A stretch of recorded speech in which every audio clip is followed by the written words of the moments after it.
అండి, welcome to ఋతు ప్రభా 6. మీరు బాగున్నారా? నేనైతే చాలా బాగున్నాను. ముందుగా అయితే అందరికీ గుడ్ మార్నింగ్. 5 o'clock నుండి 10 o'clock దాకా అసలు నేను ఏం చేశాను అవన్నీ వీడియోలు అయితే చూపిస్తాను. మార్నింగ్ ఎంత అడావుడి ఉంటుందో తెలుసు కదా పిల్లలతోని. అయినా కానీ నేను ఇవన్నీ వీడియోస్ తీసుకుంటూ పిల్లల్ని చూసుకుంటూ ఎలా చేశాను ఏంటి అన్నది అయితే చూపిస్తా. ఇంకొకటి ఏంటంటే అసలు ఈరోజు సిటీలో ఎలా ఉండాలి ఏంటి అన్నది అయితే టాపిక్ మాట్లాడుకున్నాము. ఈరోజు సిటీలోనైతే చాలా అంటే ఖర్చుతో కూడిన పని. పల్లెటూరులో కన్నా సిటీలోనే ఎక్కువ ఖర్చు ఉంటుంది. సిటీలో విధానానికి అసలు పల్లెటూరు విధానానికి చాలా తేడా ఉంటుంది. అసలు ఎంత తేడా అంటే అంత తేడా ఉంటుంది. ఖర్చు కూడా అంతే ఉంటుంది. పల్లెటూరులో మనం ఇంట్లోనే కూరగాయలు పండించుకొని ఇంట్లోనే మనం అన్నీ చూసుకొని ఉన్న దాంట్లోనే సర్దుకోవటం అట్లానే ఉంటుంది. ఇక మనం ఏదైనా చిన్నవి కొనుక్కొచ్చుకోవటం కూడా 5 రూపాయలు 10 రూపాయలు. జీలకర్ర ప్యాకెట్ అయినా ఉప్పు ప్యాకెట్ అయినా 10 రూపాయల ప్యాకెట్ ఉప్పు ప్యాకెట్ కొనుక్కొచ్చుకుంటాం. జీలకర్ర ప్యాకెట్ ఒక 5 రూపాయలది 10 రూపాయలది కొనుక్కొచ్చుకుంటాం. కానీ సిటీలో అట్ట కాదు. అన్నీ ఏంటంటే 50 రూపాయలు ఒక ప్యాకెట్, 20 రూపాయలు ఒక ప్యాకెట్, అట్ట ప్యాకెట్లు లెక్క మనం కొనుక్కొని వస్తాము. సరుకులు తెచ్చి ఇంట్లో వేసుకుంటాము. అందుకే మనకి ఖర్చు ఎక్కువ ఉంటుంది. అదే పల్లెటూర్లలో వాళ్ళు చిన్న దాంతోనే సర్దుకొని పోతారు. వాళ్ళ దగ్గరే డబ్బులు మిగులుతాయి తెలుసా. పల్లెటూరులోనే బెస్ట్ అసలు. ఎన్ని డబ్బులు వాళ్ళు దాచుకుంటారో. మనం సిటీలో ఉంటే ఊరికే బయటికి వెళ్ళి అవి కొనుక్కున్నాము ఇవి కొనుక్కున్నాము షాపింగ్ చేసుకున్నాము అనేది ఆలోచనలు వస్తూ ఉంటాయి. కానీ పల్లెటూరులో ఏ షాపింగ్లు చేయడానికి షాపింగ్లు అయితే ఉండవు కదా. సిటీకే రావాలి షాపింగ్ చేయాలంటే. అందుకే మన ఆలోచన అసలు షాపింగ్ చేయాలనే రాదు పల్లెటూరులో ఉంటే.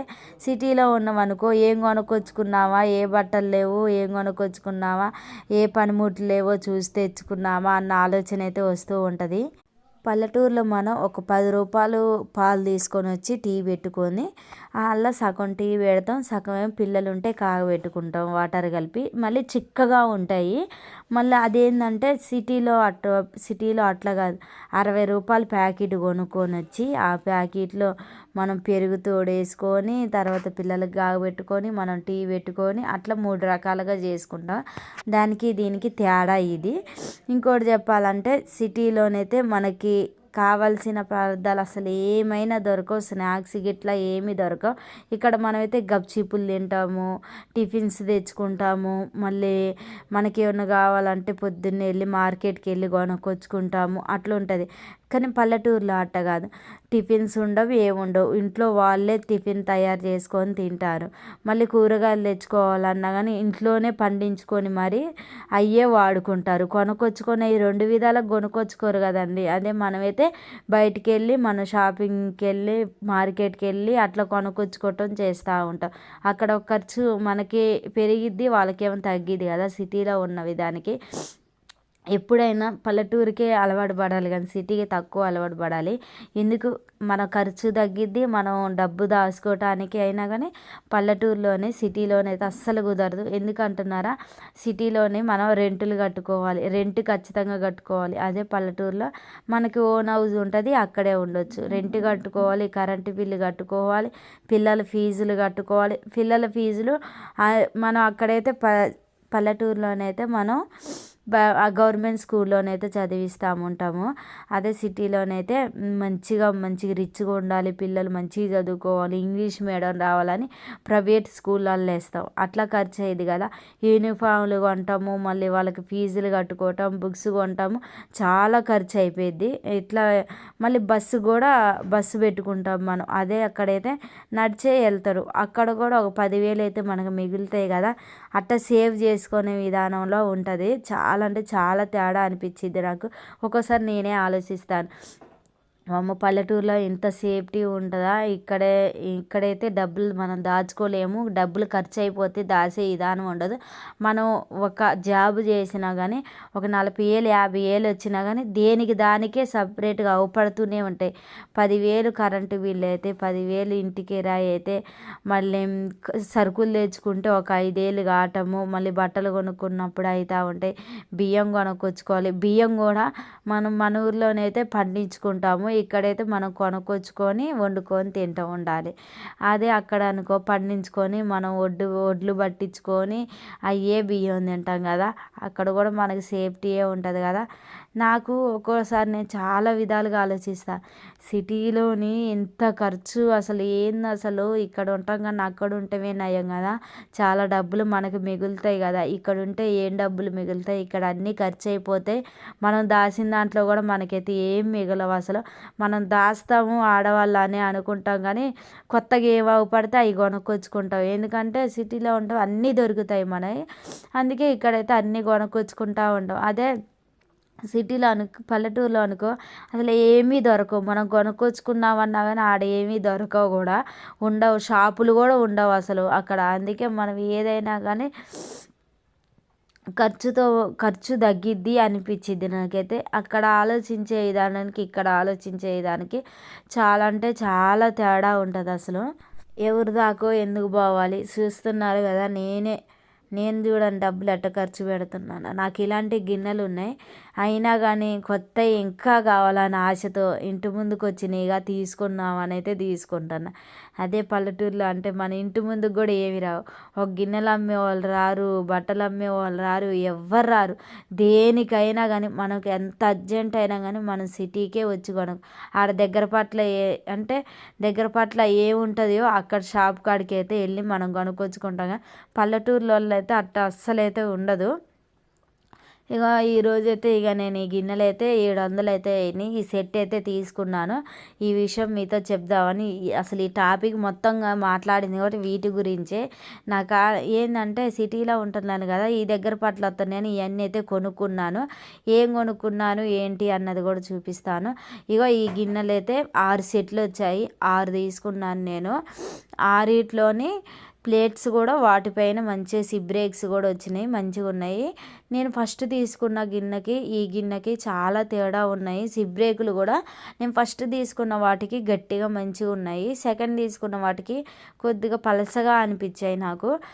గిన్నెలు చూస్తే పెద్దగా ఉన్నాయి కానీ సిబ్రేకులు చూస్తేనే పలసగా ఉన్నాయి.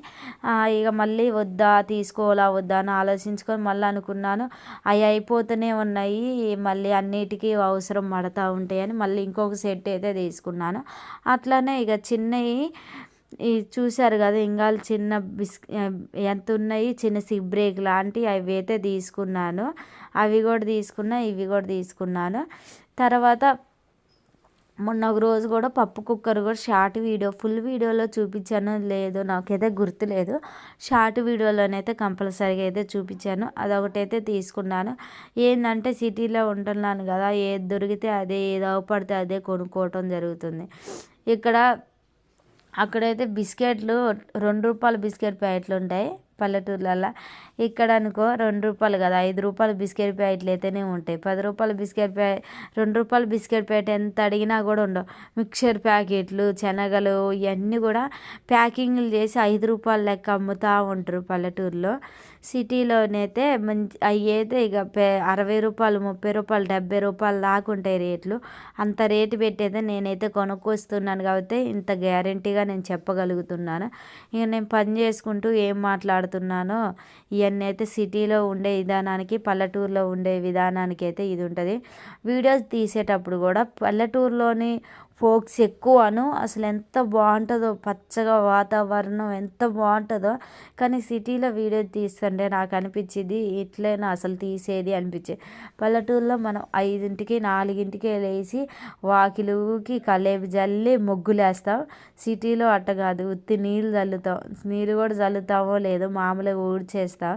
నేనైతే ఎప్పుడో ఒకసారి నీళ్ళు చల్లుతాను, ఎక్కువ ఊడుస్తూ ఉంటాను. ఇక ముగ్గులైతే అసలు వెయ్యను కూడా వెయ్యను నేనైతే. పల్లెటూరులో అనుకో ముగ్గులు ఖచ్చితంగా వేయాలి. ఇంటి ముందు ముగ్గు పడితే పచ్చగా మంచిగా ఉంటుంది కలేబు జల్లినప్పుడు. ఆ టైంలో మనం ముగ్గేస్తే ఇంకా కళగా ఉంటుంది, ఎంత బాగుంటుందో నాకైతే చాలా నచ్చింది. వాతావరణం కూడా మంచి చల్లటి గాలి. ఎండాకాలం వచ్చిందంటే ఎండ మనకి తెలియకోకుండా అంత మంచిగా చల్లగా ఉంటుంది. చెట్ల కింద కూర్చొని వ్యవహారం పెట్టుకుంటూ మనం ఏదో ఒక అష్టాచమ్మ లాంటిది ఆడుకుంటూ అసలు ఆ ఫ్యూచర్ అవన్నీ నాకు గుర్తొస్తే చాలా హ్యాపీగా అనిపించింది. మా ఊర్లోని అమ్మ వాళ్ళ ఊర్లో ఉన్నప్పుడు కొద్ది రోజులు ఉన్నా కానీ నాకు చాలా హ్యాపీగా అనిపించేది. అమ్మతో కలిసి పొలం కాడికి వెళ్ళటము, ఆడ మామూలుగా అమ్మ పని చేస్తుంటే నేను చూస్తూ అటు ఇటు తిరుగుకుంటూ చేసే వాతావరణం మస్తు అనిపించిద్ది. అసలు ఎంత పచ్చగా ఆవుపడతాయో. ఒకరోజు మీకు ఆ వీడియోస్ మా పొలం కాడికి వెళ్ళి మా పత్తి చేను కాడికి వెళ్ళి ఆ వీడియోస్ కూడా పెడతాను నేను. ఈరోజు క్యారెట్ రైస్ అయితే చేస్తున్నాను. క్యారెట్ రైస్ ఎలా చేస్తున్నానో వీడియోలో చూడండి. నేను మాట్లాడేది మాట్లాడతాను కానీ మీరైతే వీడియోలో నేను ఏం చేస్తున్నానో చూడండి. నేను మాట్లాడేది ఎలా ఉందో కూడా కామెంట్ అయితే చేసి చెప్పండి. ఇక క్యారెట్ బీట్రూట్ రైస్ చేస్తాను. క్యారెట్ రైస్ ఏమో ఈసారి ఏం చేశానంటే మిక్సీ బట్టి చేశాను. ముక్క అంటే తురవటానికి నా దగ్గర తురిమేదైతే ఖరాబ్ అయిపోయింది. కొత్తది ఒకటి తీసుకోవాలి. ఇక మిక్సీ పట్టేసి మెత్తగా పచ్చడిలాగా చేశాను. తినేటప్పుడు పచ్చడి టేస్టే ఉంది. అసలు ఎంత బాగుందో నాకైతే చాలా నచ్చింది. దాంట్లో ఒక 2 పచ్చిమిరపకాయలు వేసి మంచిగా మిక్సీ పట్టేశాను. ఇప్పుడైతే తాలింపు చేస్తున్నాను. జలుబు చేసి నా వాయిస్ నాకు సరిగా వస్తుందో రావట్లేదు కూడా అర్థం కావట్లేదు. చాలా జలుబు చేసినట్లయితే ఉంది. అయినా కొద్దిగా ఓపిక చేసుకొని పిల్లల కోసం అయితే ఇవన్నీ అయితే రెడీ చేస్తున్నాను. ఇక క్యారెట్ చూశారు కదా, ఇలా మెత్తగా చేసుకున్నాను. చట్నీలాగా అవుపడుతుంది. అసలు నాకు చాలా బాగా అనిపించింది. స్మెల్ కూడా మంచి స్మెల్ అయితే వచ్చింది. నాకు చాలా నచ్చింది. ఇక పిల్లలకి లేట్ అవుతుంది కదా, దబదబ అయితే రెడీ చేస్తున్నాను. మా పెద్దోడికి నేను టమాటా కర్రీ అయితే ఉంది, నైట్ చేసింది. ఆ టమాటా కర్రీ పెడతా అంటే అస్సలు వద్దంటాను, ఇష్టపడట్లేదు. ఇక సరేలే అని క్యారెట్స్ ఎట్లా ఇంట్లో ఉన్నాయి, బీట్రూట్ క్యారెట్లు ఉన్నాయిగా, క్యారెట్లు చేద్దాం, క్యారెట్ రైస్ అయితే చేద్దాము. ఇక నిన్న బీట్రూట్లు చేశాను కదా, ఈరోజు క్యారెట్ చేద్దాం అన్నట్టు క్యారెట్ రైస్ అయితే ఇలా అయితే పచ్చడిలాగా చేసి, క్యారెట్ పచ్చడే అనుకోవచ్చు, నాకైతే అట్లానే అనిపించింది. ఇక అట్లా చేసి అన్నం అయితే కలిపేసాను. మస్తు అవుపడుతుంది కదా, స్మెల్ కూడా చేస్తుంటే మంచిగా వచ్చింది. ఇక బాదం పాలు ఇంగాలు చేశాను కదా, ఆ బాదం పాలు అయితే ఇప్పుడు బాబు అయితే తాగేస్తుండు. తేపకొని తాగుకుంటూ నాతో మాట్లాడుకుంటూ తాగుతుండు. ఇక నేను కూడా అవి రెడీ తాగుతుండలే అని నేను అన్నం కట్టడానికి అయితే ఇటైతే రెడీ చేస్తున్నాను. అన్ని గిన్నెలన్నీ అయితే ఒక్కడైతే పెట్టేశాను. పల్లెటూరు వాతావరణం, సిటీ వాతావరణం మీతో చెప్పాను కదా, చాలా చేంజింగ్ అయితే ఉంటుంది. దానికి దీనికి చేంజింగ్. పొద్దున్నే లేచి పల్లెటూరు వాతావరణంలో ఇక చెప్పాను ఇంకా కలేపు జల్లి అన్నీ చేసామని. ఇక అలానే నీళ్ళు కాగబెట్టుకున్నామంటే అసలు భలేగా ఉంటుంది. ఇక పొద్దున్నే లేచి నీళ్ళు కాగబెట్టుకొని బ్రష్ చేసుకొని, పల్లెటూరులో ఉండే ఖచ్చితంగా పొద్దున్నే లేయంగానే బ్రష్ కంపల్సరీగా వేయాలి. లేకపోతే అందరూ ఏదోలా చూస్తారు. బ్రష్ చేసుకోవాలి. నేనైతే మా ఊరు వెళ్ళిందంటే నా వాతావరణం అంతా చేంజ్ చేస్తూ ఉంటాను, నేను ఎలా ఉండాలి ఏంటి అన్నది. ఎందుకంటే ఇక్కడ ఉండేదానికి అక్కడ ఉండేదానికి చాలా తేడా ఉంటుంది. ఇక వాళ్ళంతా పొద్దున్నే లేస్తారు. ఇక్కడైతే 11 అయినా 10 అయినా కానీ పల్లెటూర్లలో సిటీలలో తొందర లెగను, 8 అయినా కానీ లెగను కూడా లెగరు. కానీ పల్లెటూరులో అట్ట కాదు, పెందలాలు లెగుస్తారు, పెందలాడి పనులు చేసుకుంటారు, పొలం పనులకి వెళ్తూ ఉంటారు. ఇక బాదం జ్యూసు చెప్పాను కదా, బాదం అయితే బాబు అయితే తాగిండు.